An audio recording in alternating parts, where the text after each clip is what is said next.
నమస్తే. సోషల్ పోస్ట్‌కి స్వాగతం. నేను మీ సంధ్య. ఎలక్షన్స్ ముగిసిన తర్వాత ఒక వీడియో బాగా ట్రోల్ అయిన విషయం తెలిసిందే. అది ఏ వీడియో అనేది మీ అందరికీ తెలుసు. కాకపోతే మరొకసారి గుర్తు చేస్తున్నా. తెలంగాణలో సీఎం కేసీఆర్ హ్యాట్రిక్ కొట్టబోతున్నారు. ఖచ్చితంగా ఆయనే గెలుస్తారంటూ కొందరు జ్యోతిష్యులు చెప్పిన వీడియోను చాలా ట్రోల్ చేశారు. అందులో మా ఛానల్‌కి సంబంధించిన 2 వీడియోలు కూడా ఉండడం జరిగింది. మరి జ్యోతిష్యుల లెక్కలు ఎక్కడ తప్పాయి? ఎక్కడ ఆ పొరపాటు జరిగింది? గతంలో కూడా నేను అడగడం జరిగింది. జ్యోతిష్యులకు అసలు రాజకీయ దానికి ఏంటి సంబంధము అనేసని.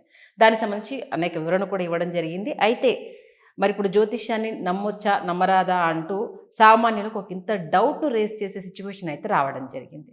దీనికి సంబంధించి మనకు వివరణ ఇవ్వడానికి మనతో పాటు ఉన్నారు ప్రముఖ జ్యోతిష్యులు డాక్టర్ జీవీ లంచార్యులు గారు. మరి ఆయన్ని అడిగి మరిన్ని వివరాలు తెలుసుకుందాం. చార్యులు గారు నమస్తే అండి. అంటే ఇక్కడ నేను గతంలోనే మిమ్మల్ని అడగడం జరిగింది. ఒక వ్యక్తిగత జాతకం వేరు, పార్టీకి సంబంధించి ప్రజల తీర్పుకు సంబంధించి వేరు అనేసి మిమ్మల్ని అడగడం జరిగింది. కానీ మీరేమన్నారు? ఖచ్చితంగా ఆ జాతక ప్రభావం పార్టీ పైన ఉంటుంది అనేసి అని చెప్పారు.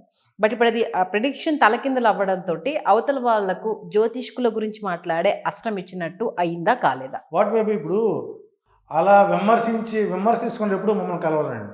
జ్యోతిష్యులను విమర్శించేవాడు మమ్మల్ని కలవరు ఎప్పుడు కూడా. అది ఒకటే పబ్లిక్. అది ఇప్పుడు నేను అది అయిన తర్వాత రేవంత్ రెడ్డి గారి జాతకం తీసుకున్నాను, నేను భట్టి విక్రమార్క జాతకం తీసుకున్నాను, పర్సన్ తీసుకున్నాను. మళ్ళీ అట్లా ఈయన ప్రమాణ స్వీకార ముహూర్తం కూడా తీసుకున్నాను. ఎంతైనా మా బతుకు మాది కదా. తీసుకున్నప్పుడు ఎక్కడైతే గజకేసరి యోగము, మాళవీ యోగము ఇతరులు కనపడ్డాయి. మరి ఇక్కడ భట్టి విక్రమార్క కూడా సీఎం అవ్వాలి కదా, వాళ్ళు భవిష్యత్తులో అవుతాడేమోలే ఇంకో టర్మ్లో అన్న భావనకు వచ్చామండి నేను. సో కాబట్టి ఏంటంటే జ్యోతిష్యుడు తప్పు చేస్తాడు కానీ జ్యోతిష్యం తప్పు చెప్పదు. బట్ ఇప్పుడు జ్యోతిష్కుడి కన్నా జ్యోతిష్యం మీదనే నమ్మకం పోతుందన్న పరిస్థితి తీసుకొచ్చారు కదా. ఎందుకంటే ఆ ట్రోల్ అయిన వీడియోస్లో ప్రతి ఒక్క వీడియోని మీరు అబ్జర్వ్ చేయండి, చాలా అది స్ప్రెడ్ అయింది. ప్రతి ఒక్క కామెంట్ నేను చూడడం జరిగింది. నాకు ఎక్కడ బాధ అనిపించిందంటే శాస్త్రాన్ని తప్పుపడుతూ చాలా మంది మెసేజ్లు పెట్టడము. చాలా పెద్దలు కూడా ఏం చెప్పారంటే జ్యోతిష్యం అనేది మార్గనిర్దేశనము, అంటే జరిగే ఒక ఉపద్రవాన్ని కొంత అలర్ట్గా ఉండండి అని చెప్పి ఒక మార్గనిర్దేశనం అని చెప్పారు. కానీ అందులో పెట్టిన వాళ్ళు చూశారు కదా, ఇలాంటి వాళ్ళు చెప్పే బూట ఒక మాటలు నమ్మకండి, మీ మీద మీరు విశ్వాసాన్ని కోల్పోకండి, వీళ్ళంతా ఏంటిది మాటలు చెప్పే వాళ్ళే, ఇప్పుడున్న వాళ్ళకి ఎవరికి శాస్త్రం తెలియదు, ఒక స్టేట్మెంట్ పాస్ చేసేసారు. అంటే మీరు ఇలాంటి ప్రిడిక్షన్స్ ఇవ్వడం వల్ల అనేసి నేనంటే మీరేం చెప్తారు? ఒకటి సంజయ్ గారు, బూటకపు మాటలు అనేవాడు శాస్త్రం గురించి మాట్లాడు. మొట్టమొదట ఇది ఒక ప్రాక్టీస్ మీద వచ్చేటువంటి విద్య, ఏదో నోటి మాటలతో చెప్పేది కాదు. అంటే ఇక్కడ నాది ఇంకో ప్రశ్న, మీరు డాక్టరేట్ ఇక్కడ చెప్పిన వాళ్ళందరూ కూడా అంటే 2-3 శాస్త్రాన్ని నమ్ముకున్న వాళ్ళు, దీని మీదనే బ్రతుకుతున్న వాళ్ళు ఉన్నారు. అంటే మీరు ఇందా అన్నారు ఉలిని చెక్కుతూ ఉన్న కొద్ది శిల్పం అందంగా తయారవుతుంది అన్నప్పుడు మీరు ఆల్రెడీ చెక్కబడిన వాళ్ళు కదా, ఇప్పుడే అడుగులేస్తున్న వాళ్ళు కాదు కదా. ఇక్కడ నాదో చిన్న సందేహం. ఇప్పుడు అట్లాగని చెప్పేసి ఒక తెలంగాణ పోయిందని ఫలితాలు అనేవి పోయిందని నేను దోషి చేస్తే మరి మిగిలినటువంటి 4 రాష్ట్రాలు గెలిచిన ప్రొడక్షన్స్ వీడియోస్ ఉన్నాయి కదా, అప్పుడు మరి వీళ్ళు కన్సిడర్ చేయరా? ఓకే, చేయాలిగా.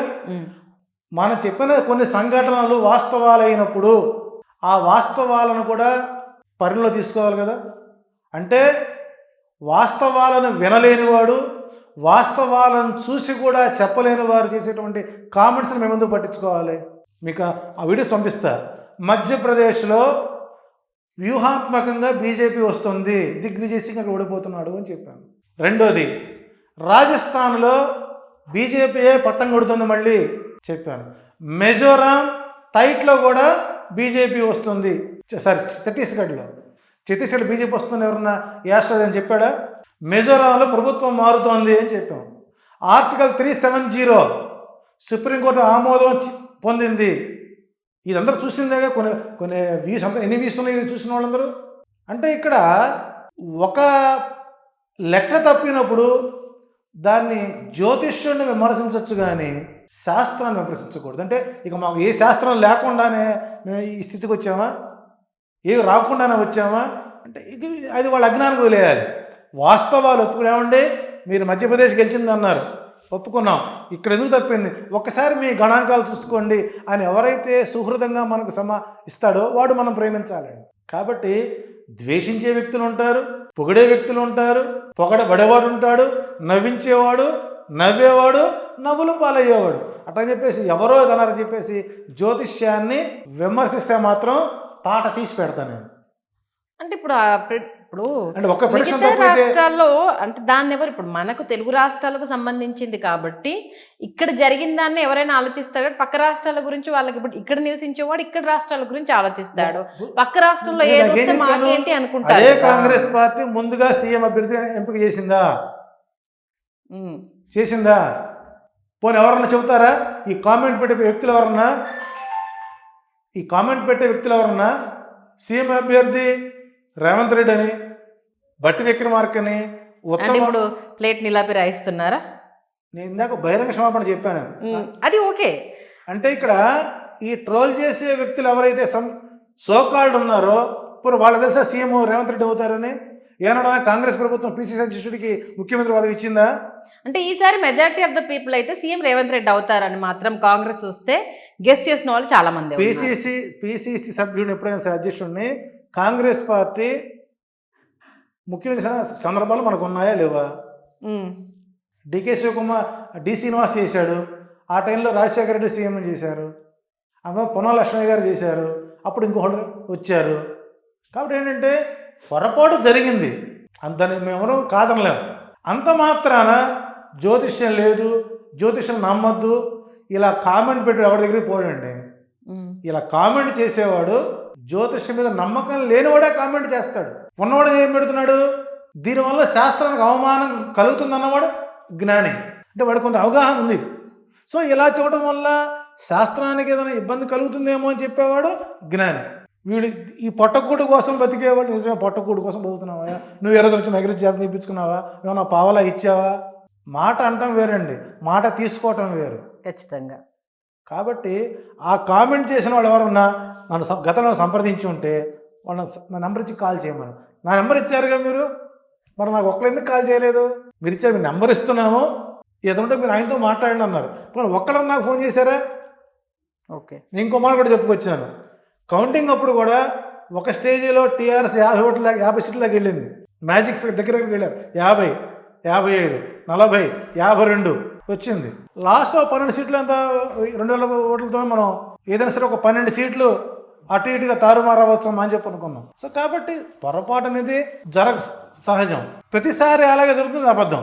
సో కాబట్టి జరిగినటువంటి లోపాలను సరిదిద్దుకుంటూ భవిష్యత్తులో మళ్ళీ శాస్త్రం మీద మంచి అవగాహన కలిగిస్తానని, సో నన్ను నమ్మినటువంటి ప్రేక్షకులందరికీ కూడా ధన్యవాదాలు తెలియజేసుకుంటూ, విమర్శించే వారిని కూడా గౌరవిస్తూ సద్విమర్శ చేయండి, తగిన సలహాలు తీసుకుని కోరుకుంటూ, భవిష్యత్తులో రాజకీయ ప్రస్తావన అనేది నేను చేయనని ఆ రోజు చెబుతున్నాను, ఈరోజు చెబుతున్నాను. దయచేసి మీ సోషల్ పోస్ట్ వాళ్ళు భవిష్యత్తులో రాజకీయాలకు సంబంధించినటువంటి అంశాలని అడగద్దని తెలియజేసుకుంటున్నాను. ఓకే, అంటే సరే భవిష్యత్తులో దాన్ని గురించి ప్రస్తావన పక్కన పెడదాం. రేపు ఏం జరుగుతుంది అనేది మీరు ఆల్రెడీ చెప్పిన మిగతా అన్ని ప్రిడిక్షన్స్ ఓకే, ఒక్కటి మిస్ అయినంత మాత్రాన చెప్పకూడదు అనేది ఏమీ లేదు.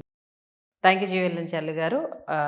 వచ్చి అంటే గతంలో చెప్పాల్సిన అవసరం లేకపోయినా ఒక బాధ్యతగా మీరు మీ శాస్త్రాన్ని గౌరవించారు అనేది చాలా క్లియర్ కట్గా తెలియజేశారు.